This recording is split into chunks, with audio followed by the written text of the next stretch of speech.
We have a really amazing program today. I'm super excited about it. Like I said, through the week, our programming sort of evolves and shifts, and over the next 2 days, we're going to have incredible speakers in the world of the ocean conservation, blue economy, and today we're really spotlighting a keynote program that explores how to drive new strategies for ocean conservation and the blue economy by combining space technology and how that can inform how we explore the new frontier of the ocean.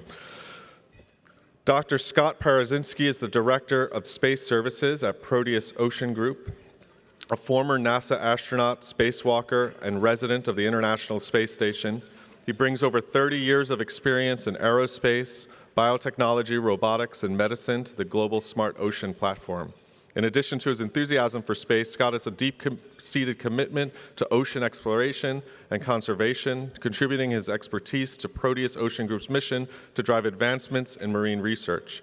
He's a two-time recipient of numerous honors, including the NASA Distinguished Service Awards, 5 NASA Spaceflight Medals, and he was inducted into the U.S. Astronaut Hall of Fame in 2016. And Scott's going to be sharing some of the work he's doing and sort of pioneering research into that new frontier with Proteus Ocean Group. And then after his presentation of the work, he's going to be joined on stage by Tim Gallaudet, a Rear Admiral, retired Rear Admiral of the U.S. Navy, the CEO of Oceans STL Consulting, and the former Assistant Secretary for Commerce of Oceans and Atmosphere, Deputy NOAA Administrator, as well as the former Acting Undersecretary of Commerce for Oceans and Administration. So let's welcome Scott to the stage, and excited after that you'll be joined by Tim. Thanks to you all for being here.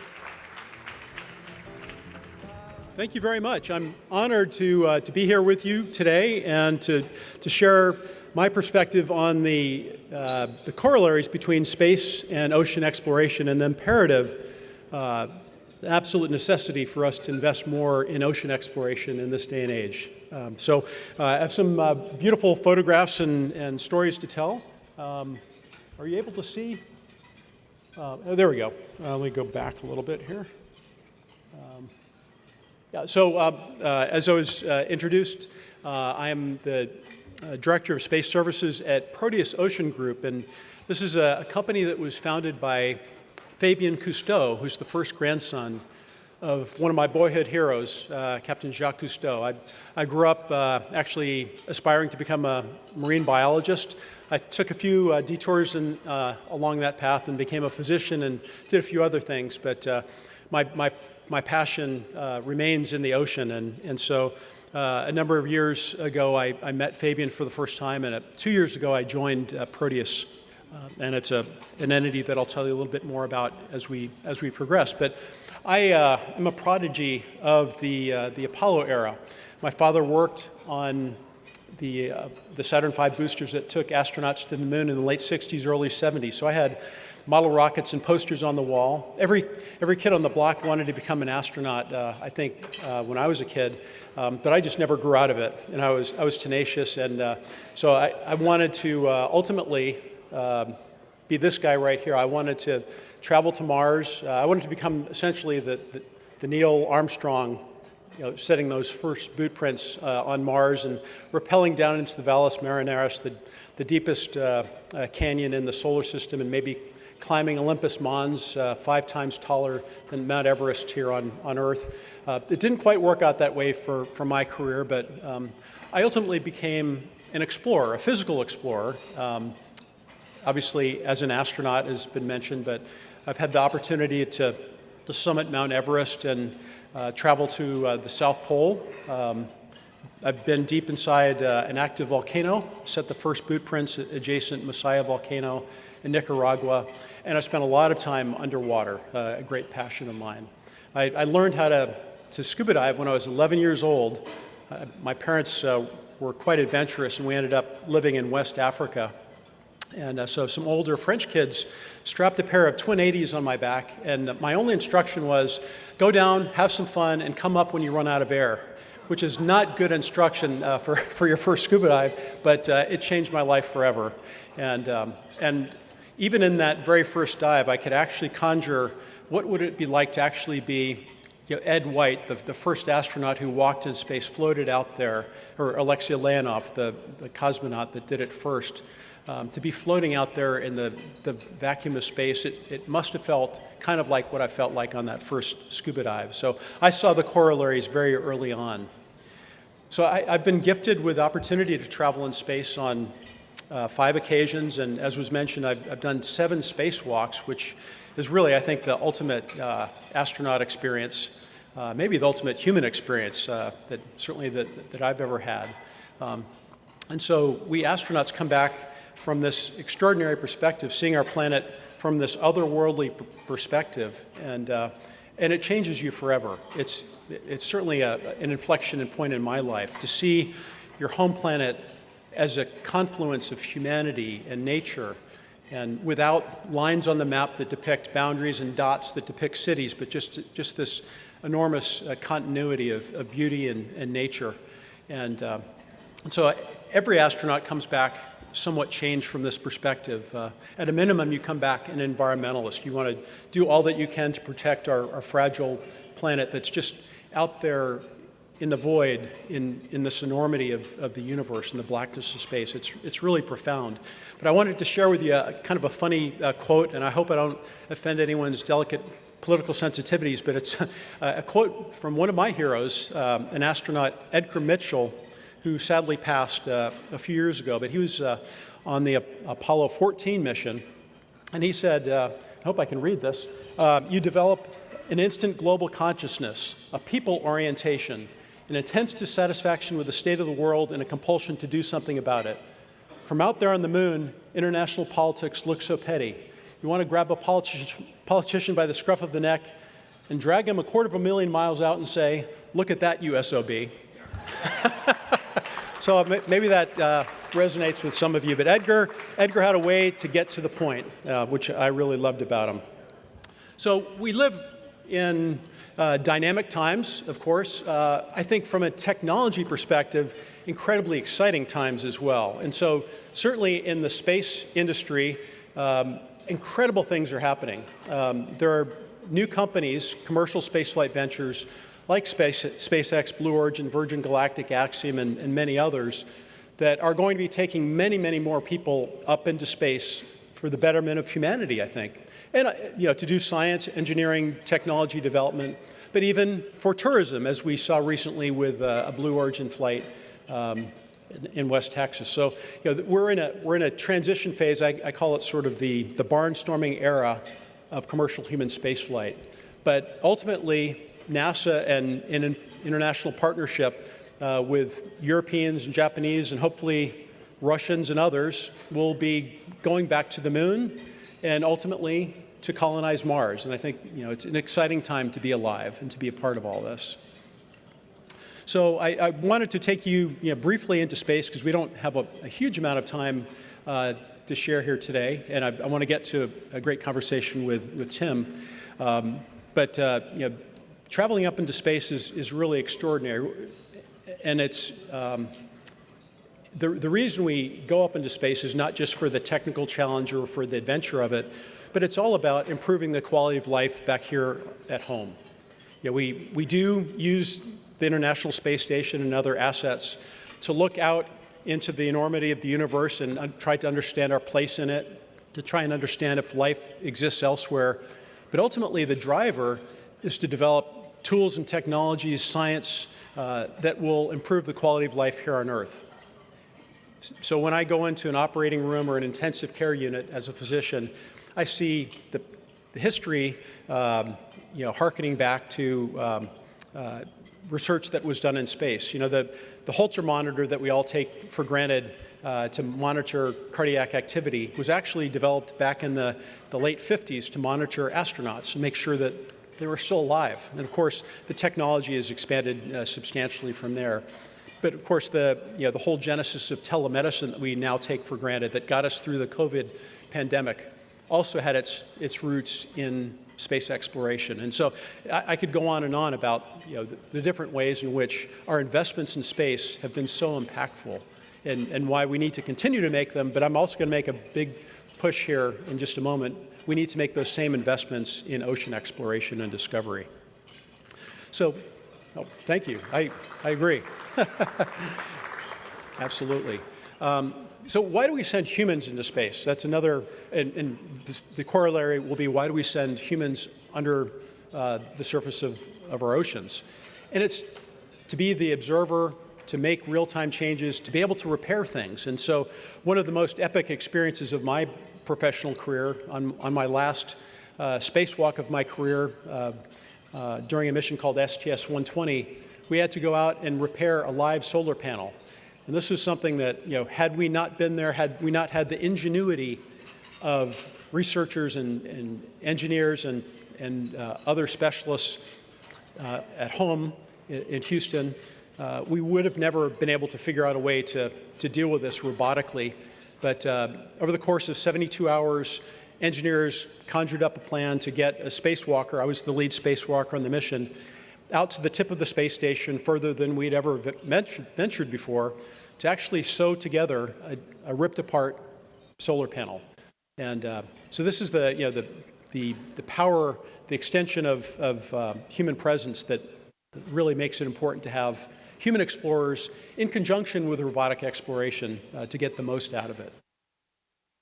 I'll just tell you just a couple of things about my spacesuit here, because there are a lot of corollaries between the extreme environment of going out into the vacuum of space and taking a diver deep beneath the oceans. When I'm out on a spacewalk, essentially I've got an entire spacecraft built around me. Everything that we need to sustain life in a space shuttle or a space station has to be engineered around the astronauts. So I have oxygen delivery, carbon dioxide removal, battery power, lights, cameras, jet backpack that I could use if I were to float away from the station, 13 layers of pressure garment to manage the 500-degree temperature difference going around the planet when we're in direct sunlight versus in orbital night. So an amazing amount of engineering goes into creating this kind of a suit for an astronaut. But similarly, when we go deep in the oceans, we need to evolve technologies that allow us to do that safely. And we'll explore that in a moment. So I also wanted to just make mention that the corollaries between sea exploration and ocean exploration actually go even deeper. This is our Sonny Carter Neutral Buoyancy Laboratory located in Houston, Texas, where we astronauts train to do our spacewalks. And every aspect of our we call them EVAs, or extravehicular activity, can be choreographed in this environment. And by the time we're actually conducting a spacewalk in space, we've done it a dozen times, and we have the confidence that we'll be able to perform it up in space. So it's a very, very high fidelity and simulation of the work that we'll do on orbit. And as I was preparing for this talk, I ran across this nice photo of myself and a very good friend of mine, U.S. Navy SEAL Johnny Kim, here doing one of his training runs. And I don't know if you've seen him in the news recently, but he just launched aboard a Soyuz Russian space capsule with 2 Russian cosmonauts. So imagine that. One of our most heroic, brave warfighters traveling into space with 2 Russian cosmonauts. I think it's really amazing that space actually allows us to work together so collaboratively, even though there is obviously tension between countries at this point. We're still collaborating so beautifully up in space. But Johnny is actually floating high above us right now, and I know he's having the time of his life. This is his first space flight.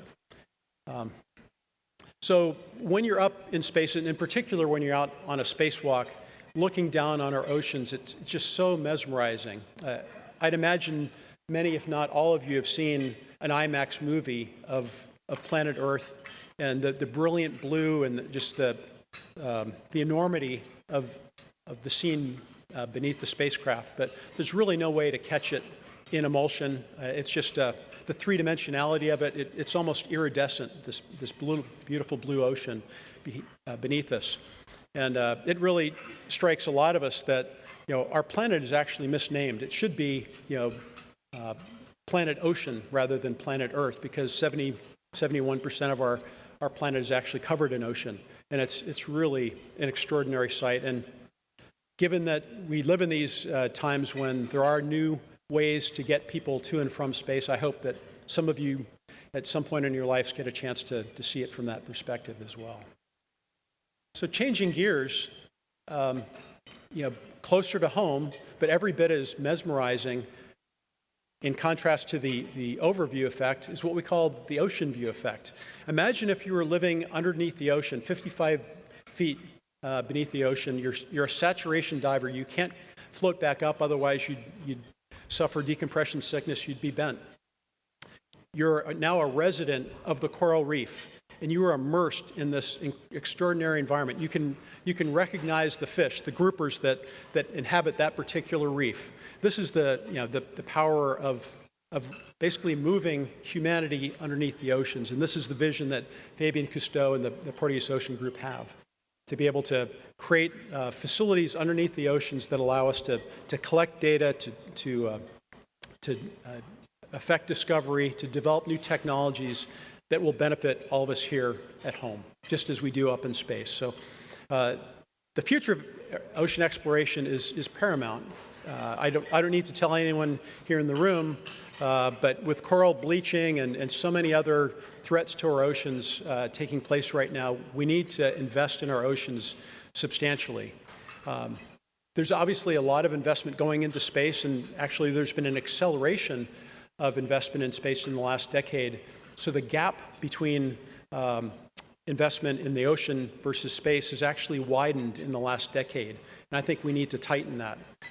We know more about the surface of Venus, a cloud-covered inner planet, than we know about our ocean floor, and even less about the water column above it. I mean, I've been in submersibles deep in the ocean.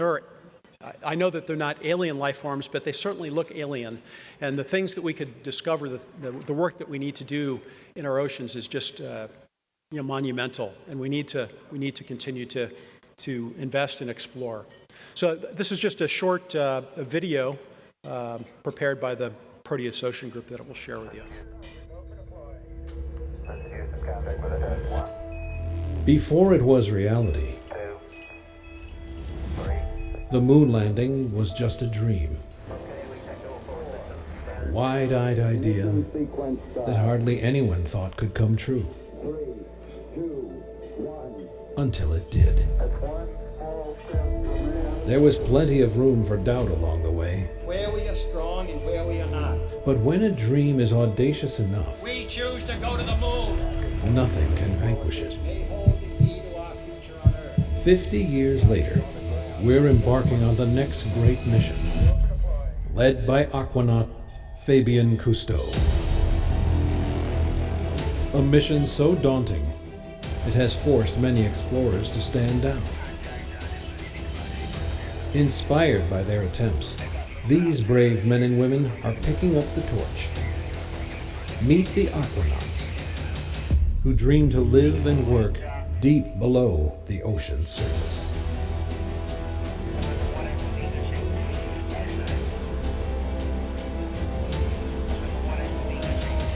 This is our generation's moon landing. This is Proteus, the world's most advanced underwater station to accelerate the most pressing oceanic research. Together, we'll venture deeper into the place where life began, and the place that has the potential to save life as we know it. Because the research and knowledge that we will uncover down here will forever change the way generations of humans live up here. Let's make history while saving the future. Let's make history with Proteus.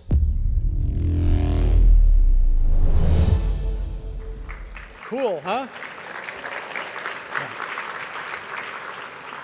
So just to wrap up, because I want to get Tim up here very quickly, but the vision is to gather a comprehensive, not fragmented data set from around the world, and so creating nodes around the planet with sensor arrays, also habitats, to create a composite view of how our oceans are changing and to develop technologies that will allow us to preserve our oceans. So it's a wonderful life mission that Fabien has set us off on, and I'm excited to share it with you. This is just a quick synopsis of one of the facilities. This is a facility that we plan to install in Curacao in the Caribbean, but there's a mission control that's on the shore, a habitat, there are sensor arrays, a moon pool for divers to get in and out of, and then ROVs, AUVs, submersibles, and even a secondary station deeper in the mesophotic zone. So the potential of the science that we can do here is quite extraordinary. So we call this actually the International Space Station of the Ocean. And in fact, it will have great utility for my colleagues, astronauts in training for long-duration missions going to the moon and ultimately to Mars. The space analog training to develop life support systems and payloads and procedures that can be tested here inexpensively, refined, and then ultimately sent off on further voyages. And then also to use it as a test bed to develop technologies, advanced telemedicine, for example. So we want to send the best and brightest minds to this facility in the years ahead. We want, obviously, aquanauts and astronauts, but we want storytellers, creatives. We need academics. We need entrepreneurs. This is going to be a facility for all of us to advance our futures. So I'll leave you with this favorite quote of mine from my boyhood hero that I mentioned earlier, Captain Cousteau. He said, "People protect what they love what they understand, and they understand what they're taught." And so I think it's imperative that we teach our young people such that they understand, such that they love our oceans, and will do all that they can to protect it as well. So thank you very much for allowing me to spend some time with you. And thank you. And I'm going to call Tim up, and we'll get going here with a couple of questions. Yeah, maybe just to get things kicked off, Tim, what are your thoughts just in terms of the corollaries between ocean science and ocean exploration and things that happen up in space? Well, thank you, Scott. That was a fantastic presentation, and you're now my new hero because I've not met anybody who blends the combination of ocean expertise and space expertise in such a magnificent and accomplished way. So let's one more round of applause, please, for that. So this is interesting. When I was the NOAA administrator, I kind of had a little tension with the then NASA administrator, Jim Bridenstine, because he was getting a big funding plus-up, and we were getting cuts. And yeah, like you artfully said, I thought ocean exploration and science deserved just as much as space exploration and science. But we managed. We had help from the Hill, but that tension always kind of was there until really recently, as I started to study and look at the interconnections between space and ocean, whether it be technology that's required, like NASA's Ocean Worlds program, where we partnered with NASA to help develop the technology to explore under the moons, the ice surface of the moons of Enceladus and Europa. Europa and Titan. And I thought that was fantastic. So taking ocean exploration technology with ROVs and helping NASA explore ocean worlds. So that's what I've kind of found recently to be something very inspiring, that basically a rising tide can lift up all boats, ocean and space. That's terrific. It would be really, I know you're going to be speaking about this tomorrow, Tim, but what are your thoughts on, obviously, the challenging budget environment that we have for NOAA and also for NASA? And how do you see the future unfolding? Right. That's a loaded question, but sure. And well, ultimately, yes. Tomorrow, I encourage everybody to come to the morning keynote. I'll be addressing what we did in Trump's first term, the NOAA, and we had a lot of successes, a lot of ocean successes, and really, I'm going to be calling for the same kind of approach. We can still be efficient and advance NOAA's ocean, weather, climate, and environmental programs. And we don't really, firing people is just really not the right approach. So if you want some details, I invite all the family offices and investors to attend tomorrow's Brave New Ocean Day 2. So we have that. But let me turn it back to you, Scott. One of the things that has been a theme for the EarthX conference the last day and a half has been technology advances to help drive sustainability. And I know NASA, I was a big fan of NASA's spin-off programs where they take technology that's developed for space exploration and apply them to really important economic or environmental or societal benefits in the U.S. And so any technology spin-offs that NASA developed that come to mind that people here might be interested? Yeah, so it's a great question, and NASA and many government agencies, to include NOAA, I'm sure, are looking for dual-use investments. So to be able to, invest in a particular technical challenge and then see it find a home here at home, and so one of my favorite stories, especially talking to young people, and I know we have some students in the room who can take this back to class with you, but a lot of the work that we do aboard the space station is developing advanced life support systems, and part of that is recycling. We can't take an unlimited amount of, say, fresh food because it costs a lot of money and resource to refrigerate things, so we actually use dehydrated food, a lot of times military MREs, meals ready to eat. We try and be as economical and efficient as we can with our food. But we're trying to be working towards as much recycling as we possibly can. So we actually recycle the moisture out of our breath, and we also recycle our urine. And in fact, we have this extraordinary urine recycling system, so much capability that, in fact, the joke is that yesterday's coffee becomes tomorrow's coffee.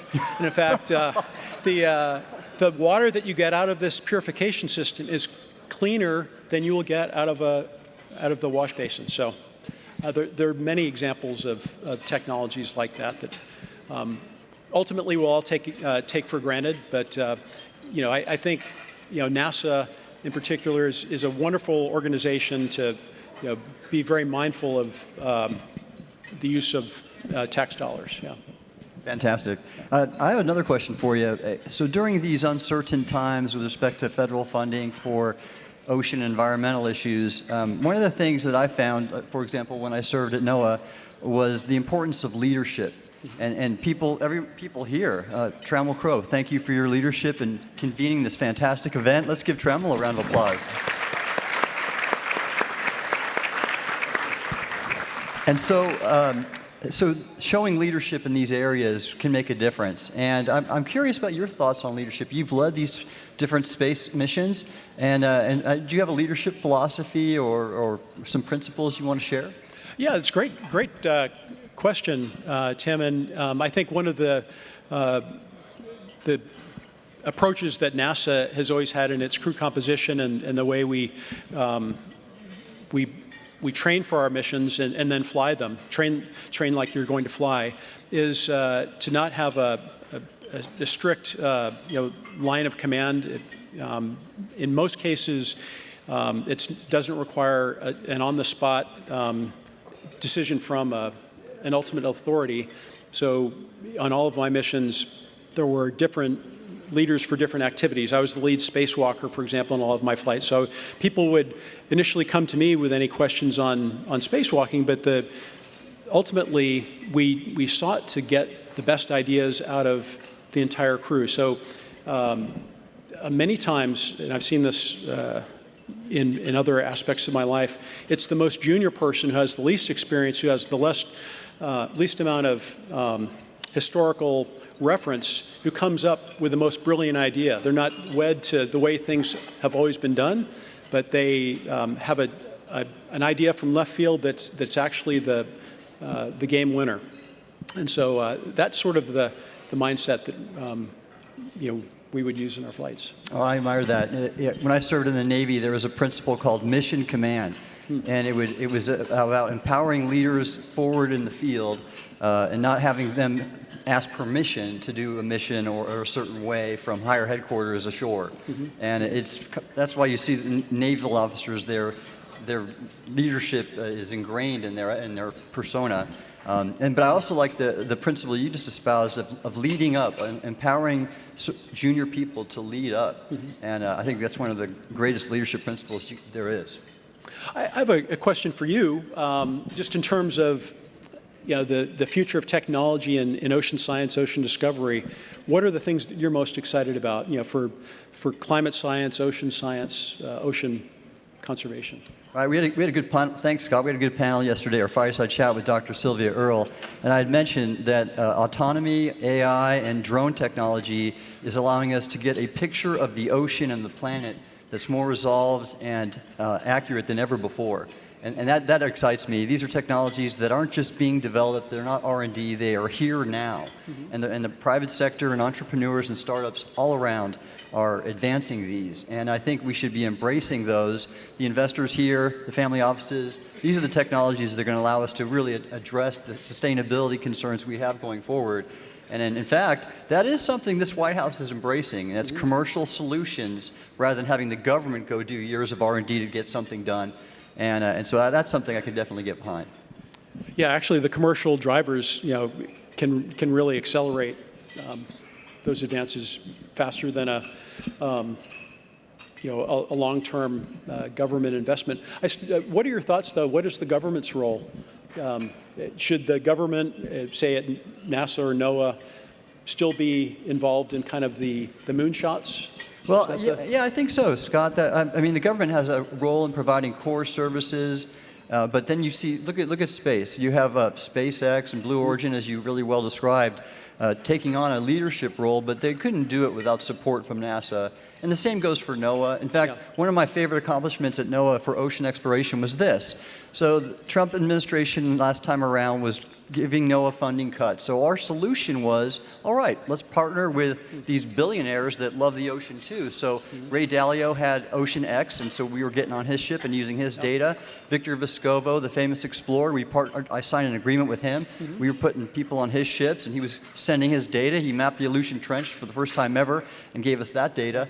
And Paul Allen had the RV Petrel. We worked with that ship, and then even the Schmidt Ocean Institute had their ship. Now it's called the Falcor 2, and we work with there. In fact, if anybody is keen on ocean exploration, right now, NOAA's Okeanos Explorer is off of Hawaii diving on the wrecks around Midway. They just dived on a Dauntless dive bomber. The dive bombers won the Battle of Midway.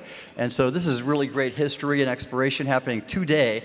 Go on NOAA Ocean Exploration and look it up, and they're live streaming starting right about now. Wow, that's really cool. I'd love to see that. Well, let's see. We have a few more minutes, and I want to just go back to you and ask you one more thing about this intersection of your dive career, which is impressive. By the way, my wife was a Navy diver, salvage diver and salvage officer, and so I think if you guys are looking for a Proteus employee, she's the next one. We got her number. Sign her up. Yeah, because she looked just like them, surface supplied, hard hat. Yeah. And I loved seeing it. And so, but that intersection I think is so powerful. How do we get the public? They're always enamored with NASA. But I had a joke. In fact, there was an article that was published when I made this quote. I used to see kids with NASA shirts all the time running on the mall during lunchtime, and I never saw a kid with a NOAA shirt. How do we get more kids to wear NOAA shirts? Well, that's a great question, and of course, the NASA meatball is a fantastic brand. I've seen, in the most remote parts of the planet, in Russia and places that you wouldn't expect to see a NASA meatball, people walking down the street with that brand. So rock stars and celebrities. Well, I think one of the things that NASA's done really, really well is storytelling. And I think the way that you engage the public is by creating compelling stories that really get to people's heartstrings. And so I think now we have incredible technologies with ROVs, with submersibles, with potentially facilities like Proteus where we can use these platforms as a launch pad to create content that will wrap in young people and young and old alike. I think it's really it's one of the most exciting things in the world, thinking about ocean exploration. When I was a kid, back when we had these things called VCRs, you can Google it, but I had every single Jacques Cousteau expedition that he ever recorded, and I watched them repeatedly. And so that was really captivating for me, and I think we need to continue to create impactful content that will do the same. That's fantastic. My oldest daughter has a master's degree in communications, so she wants to pursue that kind of path. And let's have everybody please give a round of applause to all the media types that are supporting EarthX right now in the back over there. They've done a superb job. Thank you so much. And I'm going to close up here with a question for you, Scott. And going to the next generation, my youngest daughter, my middle daughter, she's now a freshman at the U.S. Naval Academy, and she's declared her major as oceanography, just like her old man and her mom, by the way. And so we're excited for her. For her and others in the room, the students who are here, what's your message to the next generation about ocean and space exploration? Well, first off, congratulations to your family and especially your daughter. That's an incredible accomplishment. And I think the message I would leave young people with right now is that this is an exciting time to be alive, and you can make a real difference if you really apply yourself. I think the language of the future really is science, technology, engineering, and math.